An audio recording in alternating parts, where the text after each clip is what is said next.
Class 10 geography chapter 6। তোমরা সবাই মন দিয়ে শোনো আর লেখো, সবাই লাইক এন্ড সাবস্ক্রাইবটা দিয়ে দাও। অর্থনৈতিক ভূগোল, বিষয়বস্তু এবং সম্পদ। অর্থনৈতিক ভূগোল কাকে বলে? ভূগোলের যে শাখায় সম্পদের উৎপাদন, বিতরণ, উপভোগ এবং বিনিময়ের সঙ্গে জড়িত মানুষের কার্যকলাপ স্থান কাল সাপেক্ষে অধ্যয়ন করা হয় তাকে অর্থনৈতিক ভূগোল বলে। এর বিষয়বস্তু কি? মানুষের জীবন ধারণের জন্য যা কিছু প্রয়োজন। প্রাকৃতিক সম্পদ, বিভিন্ন প্রকারের দ্রব্য সামগ্রী, মানুষের কার্যাবলী, রীতিনীতি, ক্ষমতা ও কর্মকুশলতা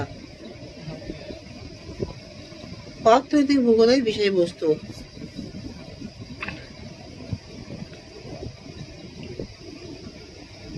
প্রভৃতি অর্থনৈতিক ভূগোলের বিষয়বস্তু। অর্থনৈতিক ভূগোলের পরিসর সম্পর্কে সংক্ষেপে লেখো।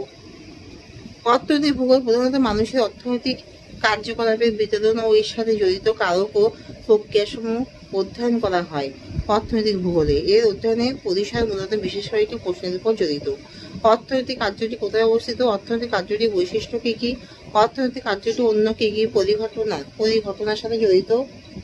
অর্থনৈতিক কার্যটি যেখানে আছে সেখানে কেন আছে? অর্থনৈতিক কার্যটি যেখানে আছে তার পরিবর্তে অন্য একটি স্থানে হলে বেশি ভালো হতো নাকি? মানুষের অর্থনৈতিক বৃত্তি বলতে কি বোঝো? মানুষ জীবন ধারণ করার জন্য বিভিন্ন প্রকার অর্থনৈতিক কার্যে লিপ্ত হয়। এই সকল অর্থনৈতিক কার্যই হলো মানুষের বৃত্তি। এই অর্থনৈতিক কার্য বিভিন্ন স্থানে বিভিন্ন রূপ, এইগুলি হলো মানুষের বৃত্তি। এই অর্থনৈতিক বৃত্তিগুলো কি কি? প্রাথমিক বৃত্তি, যে কার্যের দ্বারা মানুষ প্রকৃতি হতে সম্পদ আহরণ করে তাকে প্রাথমিক বৃত্তি বলে, যেমন কৃষিকাজ বা মাছ ধরা বা বনজ সম্পদ আহরণ বা খনিজ সম্পদ আহরণ। দ্বিতীয় বৃত্তি, যে কার্য দ্বারা মানুষ প্রকৃতি থেকে আহরণ করা বিভিন্ন দ্রব্য নানা ধরনের প্রযুক্তির মাধ্যমে মানুষের ব্যবহারযোগী করে তোলাকেই দ্বিতীয় বৃত্তি বলে, যেমন শিল্প উৎপাদন প্রক্রিয়া। তৃতীয় বৃত্তি, যে কার্যের দ্বারা প্রাথমিক ও দ্বিতীয় বৃত্তির মাধ্যমে উৎপাদিত সামগ্রীগুলি উপভোক্তার কাছে পৌঁছায় তাকে তৃতীয় বৃত্তি বলে, যেমন যাতায়াত, পরিবহন, বাজার, পাইকারি ও খুচরা বিক্রি।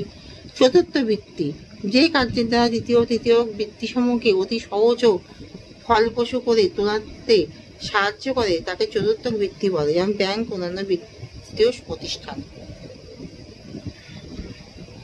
অর্থনৈতিক ভূগোলের বিভিন্ন শাখাগুলি সম্পর্কে আলোচনা করো। অর্থনৈতিক ভূগোলের প্রধান শাখা কৃষি ভূগোল, ঔদ্যোগিক ভূগোল, সম্পদ ভূগোল, পরিবহন ভূগোল, বাজার ভূগোল, পরিকল্পনা উন্নয়ন ভূগোল, পর্যটন ভূগোল।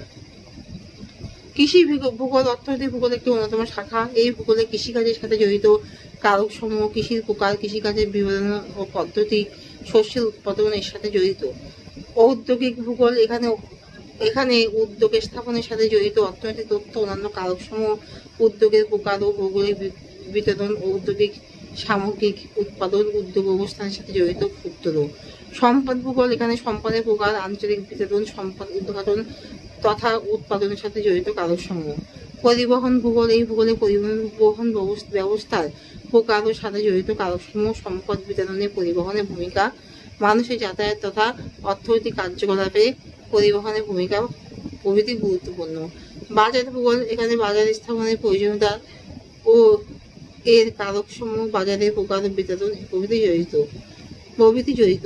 পরিকল্পনা উন্নয়ন ভূগোল এখানে অর্থনৈতিক উন্নয়নের সাথে জড়িত কারক সমূহ, পরিকল্পনা ব্যবস্থা, বহনক্ষম উন্নয়ন, অঞ্চল তথা উপাদান ভিত্তিক উন্নয়ন প্রক্রিয়া ইত্যাদি অধ্যয়ন করা হয়। পর্যটন ভূগোল এখানে পর্যটনের বিকাশের সাথে বিভিন্ন কারক সমূহ, পর্যটনের প্রকার, পর্যটন ব্যবস্থার উন্নয়ন প্রভৃতিকে গুরুত্ব দেওয়া হয়। এখানেই শেষ করলাম।